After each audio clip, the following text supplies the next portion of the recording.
Hello friends, welcome to Indu's Kitchen and Vlogs. அனைவருக்கும் வணக்கம் friends. நம்ம சேனலை வந்து ஃபர்ஸ்ட் டைமாக பார்க்குறவங்களா இருந்தால் நீங்கள் வந்து சப்ஸ்கிரைப் பண்ணிக்கோங்க மறக்காமல். நிறைய வந்து நியூ வீடியோஸ், யூஸ்ஃபுல்லான வீடியோஸ் வந்து போட்டுகிட்டே இருக்கோம். இந்த வீடியோவில் பார்த்தீங்க அப்படின்னாக்கா கருவாடு குழம்பு கிராமத்து ஸ்டைலில், வில்லேஜ் ஸ்டைலில் வந்து எப்படி செய்கிறாங்க, ரொம்ப காரசாரமாக ரொம்ப ருசியாக டேஸ்ட்டாக எப்படி செய்கிறதுன்னு தான் வந்து இந்த வீடியோவில் வந்து போட்டிருக்கேன் ஃப்ரெண்ட்ஸ். அப்புறம் பார்த்திங்கனாக்கா அதுவும் வந்து கருவாடு குழம்பு அப்படின்னாலே வந்து ரொம்ப நாக்கில் வந்து எச்சில் ஊறும், நாக்கு தட்டிட்டு சாப்பிடுவாங்கன்னு சொல்லுவாங்க. இது வந்து சூடான சாதத்துலேயும் நல்லாயிருக்கும், அப்புறம் பழைய சாதம்னு சொல்லுவாங்க, அதுக்கும் வந்து ரொம்ப நல்ல டேஸ்ட்டாக இருக்கும். இது வந்து மொதக்கண்ட கருவாடு தாங்க எடுத்திருக்கேன். இது வந்து இதுலேயே வந்து க்ளீனிங் ப்ராசஸும் வந்து போட்டிருக்கோம். அது இல்லாமல் செப்பரேட்டாகவும் வந்து வீடியோ இருக்குது. அந்த வீடியோவோட லிங்க்கும் நான் வந்து இந்த வீடியோவில் டிஸ்கிரிப்ஷன்லேயே வந்து கொடுக்குறேன், அதையும் வந்து பாருங்கள். வாங்க ஃப்ரெண்ட்ஸ், இப்போது வீடியோக்குள்ளே போகலாம். இப்போ எடுத்திருக்க கருவாடு பார்த்திங்கன்னா மொதக்கண்ட கருவாடு.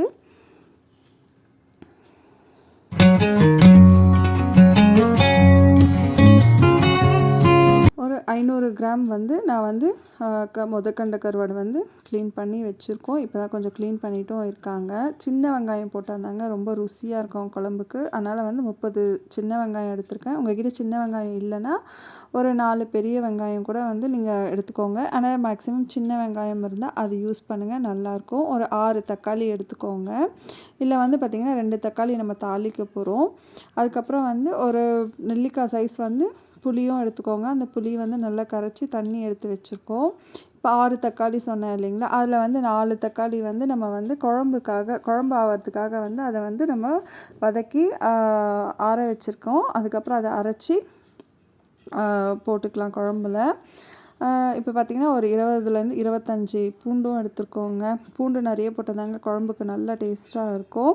அதுக்கப்புறம் பார்த்திங்கனாக்கா முதல்ல இப்போ குழம்பு தாளிக்கிறதுக்கு வந்து எண்ணெய் வந்து நல்லெண்ணெயும் கடலை எண்ணெயும் சேர்த்து போட்டுக்கலாம். எண்ணெய் போட்டுட்டு அதுக்கப்புறம் வந்து கடுகு போட்டுட்டு அதுக்கப்புறம் ஜீரகம், அதுக்கப்புறம் கொஞ்சமாக வந்து ஒரு சிட்டிகை பெருங்காயம், வெந்தயம், அப்புறம் கருவேப்பிலை இதெல்லாம் வந்து போட்டு தாளிச்சிட்டு அதுக்கப்புறம் சின்ன வெங்காயமும் 2 தக்காளி மட்டும் எடுத்து தாளிக்கிறதுக்கு வந்து போட்டுக்கோங்க. ஏன்னா மீதி 4 தக்காளி வந்து நம்ம குழம்புல வந்து வதக்கி ஆட்டி ஊற்ற போகிறோம்.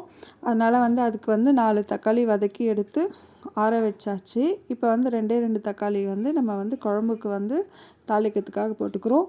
அதே மாதிரி உப்பும் பார்த்திங்கன்னா நீங்கள் வந்து ஏற்கனவே கருவாடில் வந்து உப்பு கொஞ்சம் இருக்கும், அதனால் அரை உப்பு வந்து குழம்புக்காக போட்டுக்கோங்க. பத்தலைன்னா வேணால் நம்ம கடைசியாக கூட வந்து போட்டுக்கலாம், முதல்லே வந்து உப்பு நிறைய போடாதீங்க. இது வந்து நல்லா வதங்கணுங்க. வெங்காயம், தக்காளி, பூண்டு எல்லாமே நல்லா அந்த எண்ணெய் வந்து பிரிஞ்சு வரணும். கருவாடு குழம்பு அப்படின்னாலே வந்து கொஞ்சமாக வந்து மஞ்சத்தூள் போட்டுக்கோங்க. கருவாடு குழம்பு அப்படின்னாவே வந்து நல்ல எண்ணெயும் கடலை எண்ணெயும் நம்ம சேர்த்து பண்ணோம் அப்படின்னா அதோட டேஸ்ட்டே வந்து ரொம்ப நல்லா தூக்கலாக இருக்கும். அதனால் 2 எண்ணெயும் வந்து மிக்ஸ் பண்ணி நம்ம வந்து போட்டுக்கோங்க. அப்படி இல்லை அப்படின்னா நீங்கள் எண்ணெய் யூஸ் பண்ணுறீங்களோ அந்த எண்ணெயை வந்து நீங்கள் சமையலுக்கு யூஸ் பண்ணுற எண்ணெய் யூஸ் பண்ணிக்கோங்க.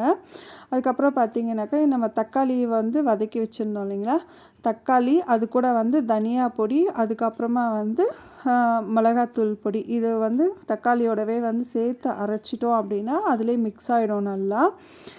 அதை வந்து சேர்த்து அரைச்சிட்டு அதுக்கப்புறம் வந்து இதை குழம்போடு வந்து ஆட் பண்ணிடலாம்.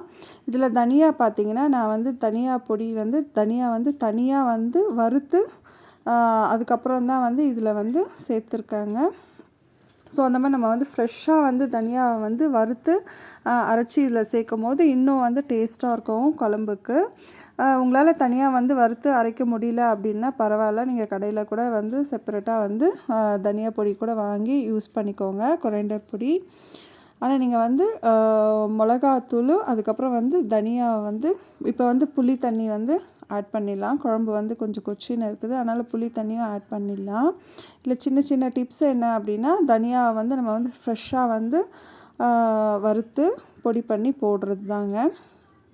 அந்த தக்காளி வந்து வதக்கி அரைச்சோம் இல்லைங்களா, அது கூடவே வந்து மிளகாத்தூளும் அதுக்கப்புறம் வந்து தனியா பொடி ஃப்ரெஷ்ஷாக அரைச்சி போடுறோம். பாருங்கள் குழம்பு வந்து நல்லா வந்து கொதிக்க ஆரம்பிச்சிருச்சு. புளி ஊற்றிட்டோம், குழம்பு வந்து நல்லா கொதிக்கிட்டோம். இப்போ வந்து நம்ம வந்து கருவாடு வந்து க்ளீன் பண்ணுறது எப்படின்ட்டு பார்க்கலாம். நான் ஆல்ரெடி சொன்ன மாதிரி ஏற்கனவே வந்து இன்னொரு வீடியோ வந்து போட்டிருக்கேன் நான். அந்த வீடியோவோட லிங்க்கும் வந்து நான் வந்து டிஸ்கிரிப்ஷனில் கொடுக்குறேன், பாருங்கள். இது வந்து மொதக்கண்ட கருவாடு வந்து ரத்த விருத்தின்னு சொல்லுவாங்க. நல்லா ரத்த புஷ்டி கொடுக்கும். குழந்தைங்கள்லாம் வந்து சாப்பிட்ணும் அப்படின்னா நம்ம வந்து அதில் வந்து சின்ன முள் கூட இல்லாமல் க்ளீன் பண்ணி கொடுத்தா தான் வந்து குழந்தைங்களால் வந்து நல்லா சாப்பிட முடியும். அதுவும் இல்லாமல் மென்று சாப்பிடவும் தெரியாது அவங்களுக்கு முள்ளோடு இருந்துச்சு அப்படின்னா. இது வந்து ரொம்ப ஈஸி தாங்க க்ளீன் பண்ணுறது. க்ளீன் பண்ணுறதுக்காக கஷ்டப்பட்டுகிட்டே வந்து நிறைய பேர் வந்து வாங்க மாட்டாங்க, செய்ய மாட்டாங்க.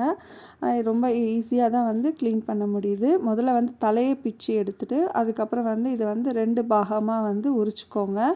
உரிச்சிட்டிங்க அப்படின்னா நடுவில் வந்து ஒரு பெரிய முள் இருக்கும், அப்புறம் சைடில் வந்து குட்டி குட்டி முள் இருக்கும். அதை வந்து உரித்து எடுத்துடலாம். அதுக்கப்புறம் பார்த்திங்கன்னா கருப்பு கலரில் வந்து குடல் காஞ்சி போயிருக்கும், அதையும் வந்து க்ளீன் பண்ணி வெளியே எடுத்துருங்க. அதுக்கப்புறம் மேலெல்லாம் பார்த்திங்கன்னா சின்ன சின்ன முள் எல்லாம் இருக்கும். அதுக்கப்புறம் வந்து பின்பக்கமாகவும் வந்து சின்ன சின்ன கருப்பு கருப்பாக அதோட செதல் தோல் இதெல்லாம் வந்து இருக்கும். அது எல்லாத்தையும் வந்து நம்ம எடுத்துடலாம். முக்கியமாக என்ன அப்படின்னா இது வந்து சமைக்கும் போது வந்து நீங்கள் க்ளீன் பண்ணி வச்சுக்கோங்க. இல்லை முன்னாடியே கூட நம்ம க்ளீன் பண்ணி வச்சுக்கலாம். இல்லைனா நீங்கள் சமைக்கிற அந்த குழம்பு கொதிச்சிட்ருக்க அந்த ஸ்டேஜில் கூட வந்து நீங்கள் வந்து ஃபாஸ்ட்டாக வந்து அதை வந்து க்ளீன் பண்ணிடலாம். முக்கியமாக என்னென்னா இது வந்து சுடு தண்ணியில் போட்டு கழுவக்கூடாதுங்க. சுடு தண்ணியில் நம்ம போட்டுட்டோம் அப்படின்னாக்கா கருவாடு வந்து அதுலேயே வந்து கரைஞ்சி போயிடும், வெந்து கரைஞ்சி போயிடும். அதனால் நம்ம வந்து இதை வந்து சில்லு தண்ணியில் போட்டு தான் வந்து கழுவணும். இங்கே பாருங்கள், பக்கத்துலேயே வந்து சில்லு தண்ணி வச்சுக்கிட்டு அதில் வந்து நீங்கள் கொஞ்சம் கொஞ்சமாக வந்து க்ளீன் பண்ணி போட்டுகிட்டே இருங்க. அந்த ஸ்டேஜில் வந்து குழம்பும் வந்து சிம்மில் வச்சுட்டு அதை வந்து கொதிக்க விடலாம். ஏன்னா நம்ம கருவாடு க்ளீன் பண்ணுறதுக்குள்ளார வந்து குழம்பும் வந்து கொதிச்சுட்டே இருக்குங்க. பாருங்கள், மேலே இருக்கிற அந்த செதால் இது எல்லாத்தையுமே வந்து க்ளீன் பண்ணிவிடுங்க. இந்த தண்ணியில் போட்டாலே வந்து அதுவே வந்து ஆட்டோமேட்டிக்காக க்ளீன் ஆகிடும். அப்புறம் கருவாடை வந்து ஒரு 4-5 வாட்டி வந்து தண்ணியில் வந்து நல்லா சில்லு தண்ணியில் போட்டு கழுவுங்க. பாருங்கள், இப்போ வந்து குழம்பு நல்லா கொதித்து எண்ணெய்லாம் வந்து மேலே பிரிஞ்சு வர அளவுக்கு வந்து வந்துருச்சு. இன்னும் கொஞ்சம் கொதிக்கணும், ஏன்னா கொஞ்சம் தண்ணியாக தான் இருக்குது. அதுக்குள்ளார நம்ம வந்து இன்னும் நல்லா வந்து கருவாடை வந்து ஒரு 5-6 வாட்டி வந்து நம்ம வந்து கழுவிடலாம்.